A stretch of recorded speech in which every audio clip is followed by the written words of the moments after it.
सारा सारा दिन बैठकर बस गेम खेलता रहता है। ये हमने तुम्हें कभी कभी खेलने के लिए दिलाया है या पूरा टाइम इसमें पास करने के लिए? चलो बंद करो इसे। अरे मम्मी, क्यों गुस्सा करती हैं आप? अब ये गेम्स खेलना टाइम बर्बाद नहीं रह गया है, अब यह एक प्रॉपर प्रोफेशन बन गया है। ए लड़का, चालाकी बंद करो। आज कह रहा है कि गेमिंग करियर बन गया है, कल कहेगा कि दूसरों को गाली देना भी एक इंडस्ट्री है। चलो पढ़ने बैठो। मम्मी, अगर आप बुरा ना माने तो एक बात कहूं, गाली देना ऑलरेडी एक इंडस्ट्री है, ट्रोलिंग इंडस्ट्री हैं? हो क्या गया है आज कल के बच्चों को? अच्छा, समझ गई। इनमें वो बच्चे जाते होंगे जो पढ़ाई में अच्छे नहीं होते होंगे। नहीं मम्मी, कई लोगों ने अपने प्रोफेशनल करियर छोड़कर गेमिंग और ट्रोलिंग इंडस्ट्री ज्वाइन की है। एक हमारा टाइम था जब क्रिकेट फुटबॉल जैसे एक्चुअल स्पोर्ट्स खेलने को भी टाइम वेस्ट माना जाता था, और एक आज का दौर है जहां वीडियो गेम्स भी करियर है। सचमुच बेटा, काफी बदल गई है दुनिया। हाँ माँ, अब तो लैपटॉप कंपनी वाले अलग से गेमिंग लैपटॉप निकालते हैं गेमर्स के लिए, तो अब तो आपको कोई परेशानी नहीं है ना मेरे गेमर बनने से? बिल्कुल परेशानी है बेटा। अब क्यों? मैं प्रोफेशनल गेमर बनकर बहुत सारे पैसे कमा लूंगा माँ, बस आप मुझे ये करने दें। अच्छा, तो तुम्हें लगता है कि मैं तुम्हें पढ़ने को इसलिए बोलती हूँ ताकि तुम पैसे कमा सको? ये भी कोई पूछने की बात है माँ? सब लोग इसलिए ही तो पढ़ते हैं ताकि कल को कोई अच्छी जॉब मिल जाए और वे पैसे कमा सकें। जानते हो बेटे, पढ़ाई का पैसों के साथ कोई सीधा संबंध नहीं था। ये तो समय के साथ कंपेयर करने की वजह से आया। माँ, मैं समझा नहीं, जरा डिटेल से समझाइए। चलो बेटे, तुम्हें एक उदाहरण से समझाती हूँ। एक किसान के दो बेटे हैं। अब क्योंकि वह बहुत अमीर नहीं है तो केवल एक ही बेटे को पढ़ा सकता है। उसका बड़ा बेटा के साथ खेती करता है और वह अपने छोटे बेटे को इंजीनियरिंग करने बाहर भेज देता है। किसी तरह से वह अपने छोटे बेटे की मोटी फीस भरता है, पर कुछ सालों बाद जब उसका बेटा खाली हाथ घर आता है तो वह दंग रह जाता है। अब जरा सिचुएशन समझो। एक बेटा जिस पर उसने अपनी मेहनत की कमाई लगाई, वह बेरोजगार है, और वह बेटा जो घर में रहा, उसने खेती इतनी अच्छी तरह से सीख ली है कि अपना और अपने परिवार का पेट पाल सकता है। अब गांव वालों ने कंपैरिजन शुरू कर दी कि क्या फायदा हुआ इतनी एजुकेशन का जब बेटा बेरोजगार ही रह गया। यहीं से एजुकेशन के साथ मॉनेटरी एंगल आने लगा।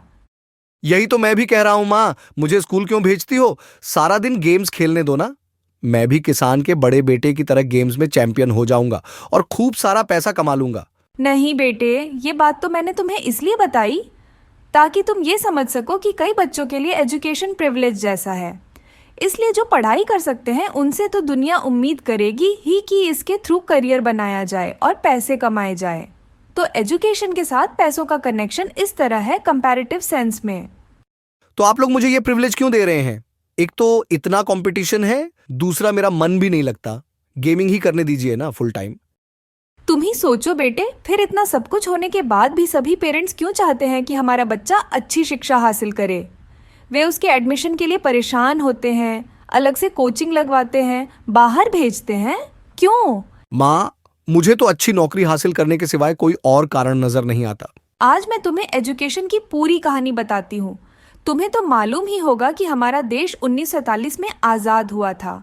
उस वक्त देश की 80% जनता गरीब थी और 75% खेती पर निर्भर थी, पर इसके बाद भी हमें अन्न बाहर के देशों से आयात करना पड़ता था।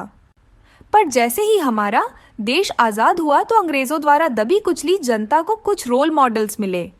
ये हमारे स्वतंत्रता सेनानी थे जिन्होंने आज़ादी के लिए संघर्ष किया। इनमें कई तो काफ़ी पढ़े लिखे थे, जैसे गांधी, नेहरू, वल्लभ भाई पटेल, BR अम्बेडकर इत्यादि। ये ऐसे करिश्मेटिक लोग थे जो अपनी बातों और विचारों से आम जनता को अपनी ओर आकर्षित कर लेते थे। इनमें से कई तो वकील थे जो दुनिया भर की यूनिवर्सिटी से छान लेकर आए थे। वे संविधान और कानून की अच्छी जानकारी रखते थे और स्वतंत्रता का मोल उन्हें पता था। और जानते हो बेटा, इसका नतीजा क्या हुआ? हमारा देश आजाद हुआ, और क्या? वो तो हुआ ही, पर इन लोगों ने एक और जरूरी काम किया। वो क्या माँ? इन्होंने शिक्षा की महानता को स्थापित कर दिया। आम देशवासियों को एजुकेशन की इम्पोर्टेंस बता दी और ये भी दिखाया कि ज्ञान से मुश्किल लक्ष्य भी हासिल किए जा सकते हैं। तो आपका कहना है कि मैं स्कूल सिर्फ इसलिए नहीं जाता कि कल होकर मुझे एक जॉब लेनी है, मगर इसके पीछे कुछ और भी कारण है? हाँ बेटे, और वो कारण जॉब से भी ज्यादा जरूरी है। फिर तो बता ही दो माँ, अब मेरा मन इस गेम से ज्यादा वह कारण जानने में है। वह कारण विवेक है बेटे। विवेक के अंदर कई चीजें आती हैं, जैसे सही गलत में अंतर करने की क्षमता, भाषा की शालीनता, दूसरों का सम्मान और हाँ, फैसले लेने का आत्मविश्वास। जैसे एक उदाहरण दूं, हमारे समय में पढ़े लिखे होने की पहली शर्त होती थी कि आप अपशब्दों का इस्तेमाल नहीं करेंगे, चाहे आप कितने भी गुस्से में क्यों ना हो। अगर कोई स्कूल जाने वाला स्टूडेंट गाली देते हुए दिख जाता था तो पहले पेरेंट्स डांटते थे, टीचर्स बाद में। उन्हें ये अफसोस होता था कि स्कूल जाने के बाद भी उनकी बच्चे की भाषा किसी गली के गुंडे जैसी है। क्या बात कर रही हो माँ? आज के समय में तो गाली देना कूल माना जाता है। तभी तो कह रही हूँ कि अब दुनिया काफी बदल गई है। गेमिंग एक करियर है और गाली देना कूल। देखो बेटा, चाहे गेमर बन जाना, लेकिन प्लीज अपशब्दों से दूर रहना। जानते हो, किसी बच्चे को गाली देते सुनती हूँ ना, तो लगता है इसकी पढ़ाई पर किया गया सारा पैसा बर्बाद हो गया। बिल्कुल माँ, मैं ध्यान रखूंगा। वैसे आपकी बातें सुनकर मुझे शिक्षा का असली मतलब पता चला। आज तक मुझे लगता था कि शिक्षा सिर्फ पैसे कमाने के लिए जरूरी है, पर अब पता चला कि ये तो सिर्फ एक छोटा सा हिस्सा है। मैं पूरी कोशिश करूंगा कि विवेकपूर्ण हो पाऊं। शाबाश बेटा, इसके बाद तुम गेमर भी बन जाओ तो मुझे परेशानी नहीं है।